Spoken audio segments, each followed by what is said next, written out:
Honda has a host of iconic sports cars. The NSX is of course the king, but let's not forget about Honda's more affordable legends. The S2000, Integra Type R, Civic Si, and the Type R of the Civic as well, S660, and the pocket rocket CRX Si. At least one of these icons strikes a chord with our inner enthusiast. One that resonates with me as a kid of the 90s is none other than the Honda Prelude. Introduced in 1978, the Prelude lasted 5 generations until 2001. The 3rd and 5th gen were childhood dream cars for me and still look amazing to this day. Let's not forget the 3rd gen in 1988 featured the world's first mass-produced mechanical 4-wheel steering system, which propelled the Prelude 2.0 Si to a first-place finish in road and track slalom tests, beating out Porsche, Ferrari, and the C4 Corvette. Sadly, we haven't seen the revered nameplate for over 20 years now. But what if Honda is planning to resurrect the nostalgic Prelude? Earlier this year, Honda showed us these two vehicles under wraps. On the right, of course, is going to be the next generation NSX. And on the left, we took a couple stabs. Maybe it's an S2000. Maybe it's a Prelude. And I think it being a Prelude is starting to gain traction from Japan. They called this one the flagship, which lines up with the NSX. And this one, they just said it's a specialty BEV. So heading to Best Car Web, the best source for upcoming Japanese cars. We're talking Honda here, NSX, Prelude, Freed as well. So let's get into it. They're saying this new NSX EV will come in 2028, and they're saying the Honda Prelude successor model is coming alongside of it in 2028. They also talked about how they're getting the ZRV, which is our HRV over here, and here's the new Honda Freed coming. Of course, a minivan we don't get, we get the Odyssey here. And they've discontinued the Odyssey, the Japanese spec Odyssey for the Japanese market. So let's get into the meat and potatoes here. They're saying all solid-state batteries are adopted for the battery of this NSX EV with a powerful motor and further evolved four-wheel drive system that utilizes the knowledge gained from its predecessor. It will, I mean, don't quote me on this. Well, maybe you can. But if the outgoing NSX had torque vectoring 2 front motors in the front axle to power the front wheels, I should say, it wouldn't be a stretch for the next NSX to have 4 independent wheels. And we know that they like to have the rear steering as well. Maybe the new Prelude could have rear steering. I know we're talking NSX here. So let's get on to what they have to say about the Prelude. Now, it's a long ways off, 2028. Fingers crossed that time will go quick in the next few years so we get these cool models or the resurrection of the Prelude. So Prelude successor model. Now, Honda's only called it as a specialty. Best Car sees it as a Prelude successor model. Does it mean it will be called the Prelude? Not necessarily.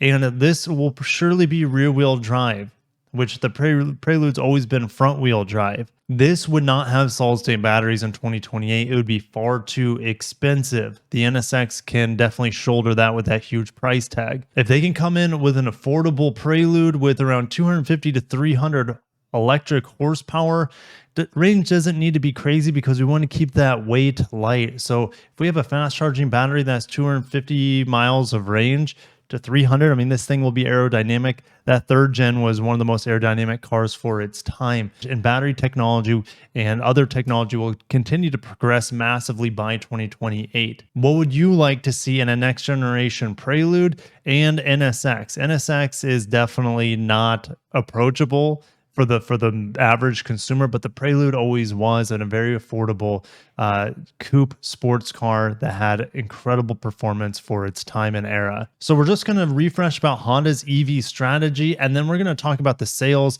which just came out for the month of October. So we know the Prologue's coming out. That is going to be the first EV, but on the Acura side, they're revitalizing a nameplate, which is a ZDX. So it'd be cool if Honda revitalized a more successful nameplate in the Prelude for an upcoming EV as well. But I don't want to talk too much about the Prologue. I want to talk about the electrification rollout. Honda will introduce 30 new EVs globally by 2030. With a global sales volume of 2 million units, in North America, Honda's laid out an aggressive timeline of EV introductions based on 3 initial phases leading to 2030 and ultimately 100 zero-emission automobile sales by 2040. So in 2024, they will begin sales of the Prologue, co-developed with General Motors. In 2026, they will begin selling Honda models based on their new Honda e-architecture to be produced by Honda in North America. That will also include their Sony team up. And that Sony vehicle will be sold directly to customers, which is not going to sit well with the Honda dealers. And in 2027 begins sales of a new series of affordable EVs co-developed with GM, also produced by Honda in North America. How cool would it be if Honda and GM worked on a vehicle together that's not an SUV but a sports car, an affordable rear-wheel drive sports car? Bring back the Chevelle nameplate, bring back the Prelude nameplate. They could be brothers, kind of like the CRX Si and the BRZR. And we know these batteries are coming from the joint venture of Honda and LG. The joint venture of LG and General Motors is the Ultium. So essentially, Honda's going to have their own Ultium platform that the technology is going to just be a running in parallel to what General Motors and LG are working on, of course. And this plant is costing them $4.4 billion, and it will have an annual production capacity of approximately 40 gigawatt hours. Construction will start in early 2023, and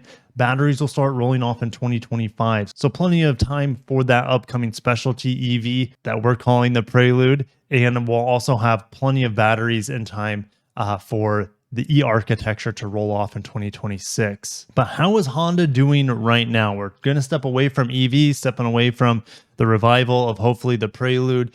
And here we go. Honda, I mentioned also how the ZDX nameplate got returned. Acura also returned the Integra nameplate. I don't know why that didn't dawn on me. It's because I'm talking about EVs. I'm not talking about normal cars. So yes, I think there's a good chance, because what we're seeing with Acura, that Honda could revive the Prelude nameplate. Anyways, Honda sales for October.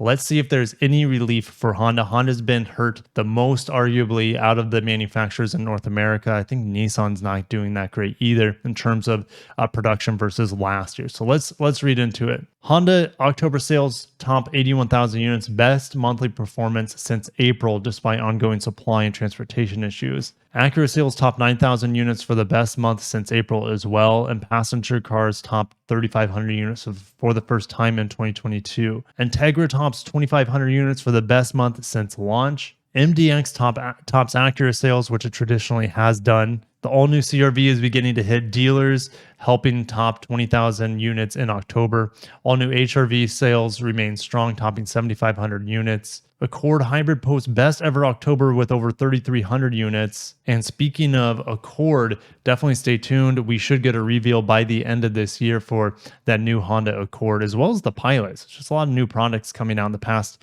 year and upcoming year for Honda. It's exciting. Type R bringing new energy to showrooms as first all new models begin to reach dealers. I will be driving it next week. I know other publications, some of the really big ones, have had their chance to drive the vehicle already, but I haven't watched them. And I also haven't watched anything on the GR Corolla because I don't want my opinions to be influenced before I drive those vehicles, essentially. Okay, so Type R driving, I'll be doing it next week. I don't know when embargo is, if there is an embargo, since other publications have already talked about driving impressions. Anyways, let's get into it. What's doing well, what's not doing well for Honda here? What we need to focus on is month-over-month change to year-over-year change. Because if this number is an improvement over here, we know that the supply chain is getting better for Honda. And it looks like it is, and it is massively, because if we look at Honda, it's down 16% on the month of October versus last year. And it's been down over 36% on the year so far. So they're starting to see starting to see a little relief finally. But let's get into individual models because that's more fun for me. The Accord's still not doing great, down 23%, and it's down about 30% on the year. So we're not seeing that big of an improvement there. A massive improvement finally on the Civic, down 15% here. And it's down 50%, over 50% on the year. Unfortunately, that is just insane. Look at the volume, 229,000, about 230,000 they sold after October of last year, and we're only at 107,000 so far this year. Clarity and Insight, rest in peace. We know the Insight is going to be the new Civic hybrid. It's already available in Europe, by the way.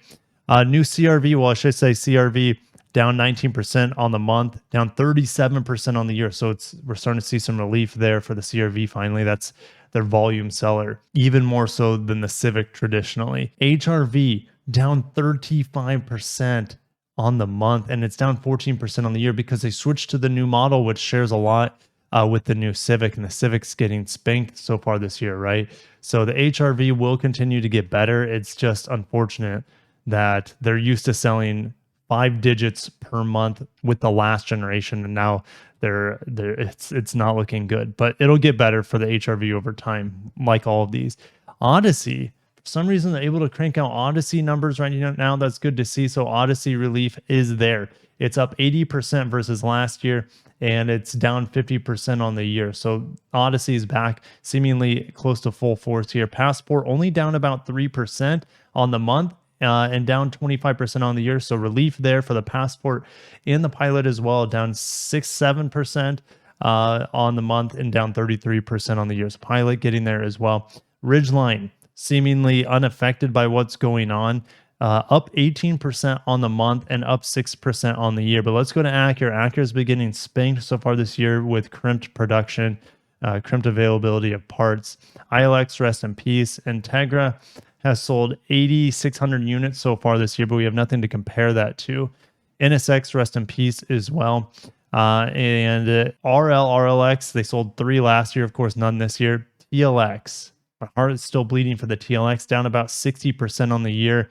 And last month was down 36%. Yikes. MDX, they need their SUVs to do well, and the MDX is up 28% on the month, which is great, but it's still down 27% on the year. I have an MDX Type S in the driveway right now.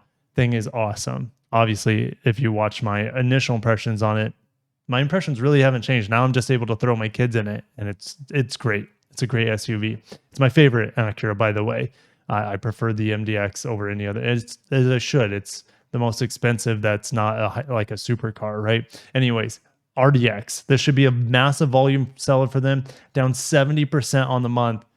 Oh my gosh. Nothing else is getting nearly hit as hard as the RDX, which should be selling just as much, if not more, than the MDX. You look at last year's sales, over 5,300 for the month. They sold about 1,500. Holy cow. They're just not able to produce them for whatever reason. And it's down 57% on the year, and looks like it's going to continue to get worse for the RDX. In the entire country, there are 343 matches out there. So really the volume is not there for the RDX. And these are all, I mean, even one of this is a new 2021. That's pretty crazy. I mean, people might not even be another new 2021.